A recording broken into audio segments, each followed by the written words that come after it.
السلام علیکم۔ میں ہوں سبحان خان میو دیو خردو کلاں لاہور سے۔ آج 25/10/2024 تاریخ ہے اور بروز جمعہ ہے۔ ہمارا درد انسانیت یوٹیوب چینل ہے۔ اس چینل پر غریب مظلوم عوام کی آواز بلند کی جاتی ہے۔ ہر جمعے کو ایک بلاگ بنایا جاتا ہے۔ اس پر اپنے ملک کے حالات کی بابت آگاہ کیا جاتا ہے، تو اس کو لائک کیا کریں، سبسکرائب کریں اور زیادہ سے زیادہ شیئر کریں۔ بیل آئیکن کے بٹن کو دبانا نہ بھولیں۔ میرے قابل احترام پاکستان کی مظلوم عوام، ہمارا ملک پاکستان لا الہ الا اللہ محمد رسول اللہ کے نام سے یہ بنا، جس کا نام پاکستان رکھا گیا۔ لیکن ہمارے ملک پاکستان میں سوائے ذوالفقار علی بھٹو 1974 میں اسلامی کانفرنس اکٹھی کی اور پورا اسلامی بلاک بنانے کے لیے اتحاد کر لیا، جس میں پاکستان کو پورے امت مسلمہ کا چیئرمین منتخب کر دیا گیا اور پاکستان میں ہی اسلامی بینک بننا طے پایا گیا۔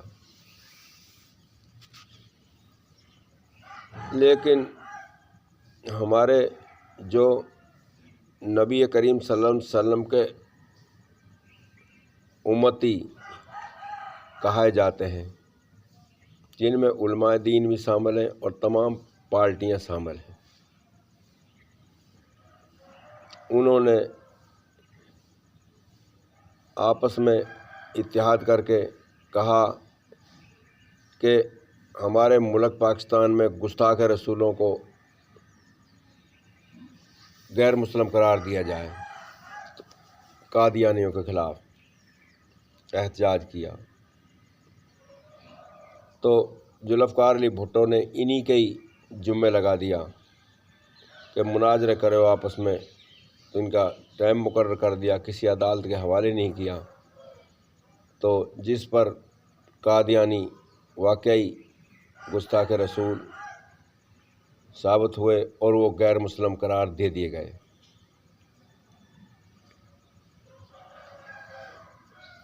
تو ذوالفقار علی بھٹو نے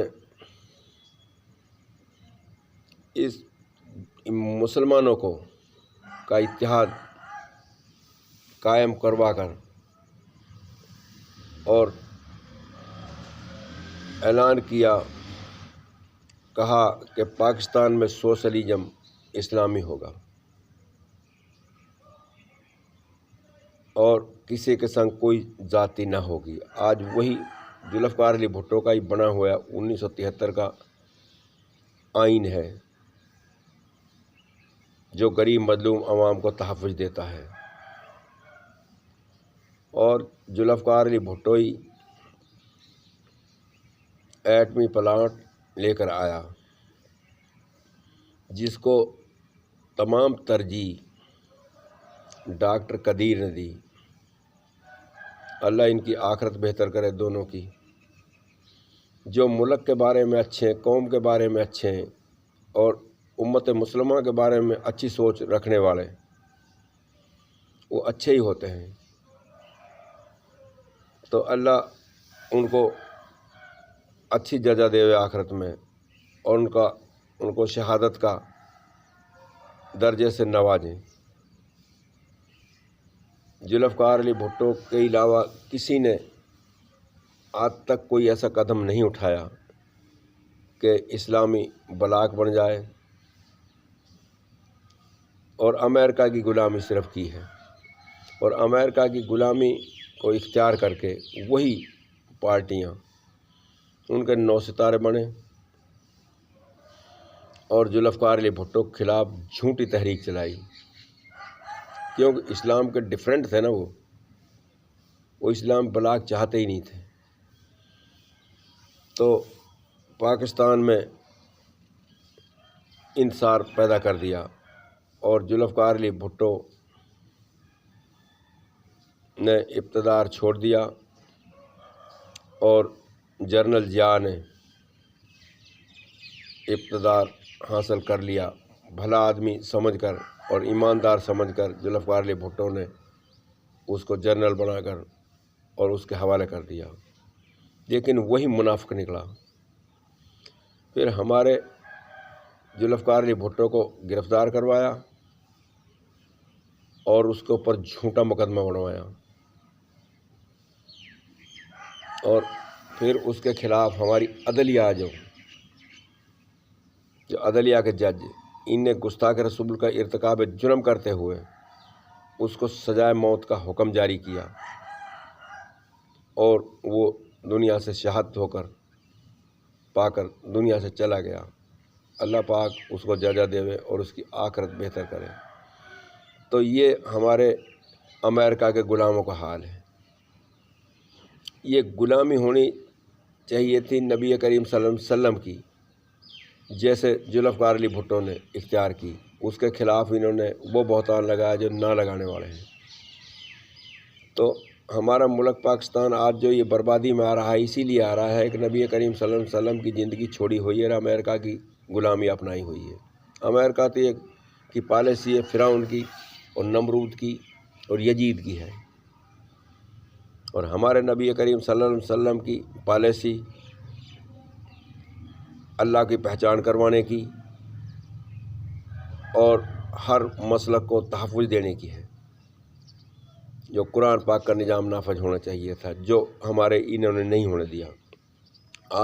آج ہمارے علماء دین نے بدعت کا ارتکاب جرم کیا ہوا ہے، اپنے پاس سے من گھڑت بات کرتے ہیں۔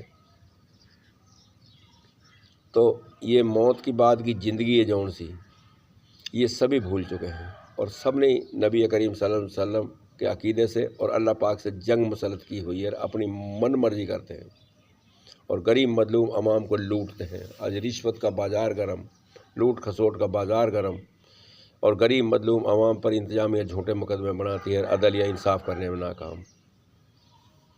تو میرے بھائیوں، موت کے بعد دو ہی راستے ہیں، ایک جنت کا اور جہنم کا۔ تو جہنم کے راستے سے بچنا ضروری ہے اور جنت کے راستے کو اختیار کرنا ضروری ہے، جو کلمہ نبی کریم صلی اللہ علیہ وسلم کا پڑھا ہے۔ اور پاکستان میں نظام مصطفیٰ کا لانا بہت ضروری ہے، اس کے بغیر امن نہیں۔ تو نبی کریم صلی اللہ علیہ وسلم کی زندگی کو اپنائیں اور قرآن پاک کا نظام نافذ کریں پاکستان میں، اور فلسطینیوں کا ساتھ دیں میں ہمارے تمام حکمران، اور امریکہ کی جو سفارت خانے ان کو نکالنا چاہیے، نکال دیں ان کو۔ ہم نے اس سے سفارت تعلقات نہیں چاہیے، اور اپنے ہمسائے ملکوں سے لین دین کریں اور کاروبار کریں۔ اس ملک کو کاروباری بنائیں، اس کو برباد مت کریں۔ چائنا ہم سے پیچھے آزاد ہوا، لیکن اپنا تمام انتظار ختم کر کے، اور آج وہ ترقی یافتہ ہے اور دنیا میں اس کا نام ہے، اور دھیما ملک ہے، کسی سے اس نے جنگ نہیں کی۔ اور امریکہ جو سا وہ فتنہ ہے اور یہ برائی کی جڑ ہے، اور اس کی پالیسی اپنے ملک کے نظام چلانے کے درست ہے، لیکن اسلامی ممالک کے لیے بہت خطرناک ہے، اور وہ نہیں چاہتا کہ اسلام دنیا میں غالب آئے، جبکہ حق اسلام ہی ہے، حق نبی کریم صلی اللہ علیہ وسلم کی قرآن پاک ہے، نبی کریم صلی اللہ علیہ وسلم کا منہ نکلا ہوا بول ہے۔ تو اس کو اپنائیں اور موت کے بعد کی زندگی کو پہچان لیں۔ جتنے بھی سیاسی پارٹیاں ہیں، غیر قانونی حکومت چلانے کی مخالفت کریں، کہ غیر قانونی حکومت نہیں بننی چاہیے، قانونی حکومتیں بننی چاہیے، اور نبی کریم صلی اللہ علیہ وسلم کی قرآن پاک کے مطابق حکومت بننی چاہیے۔ یہ ہماری دردمندانہ درخواست ہے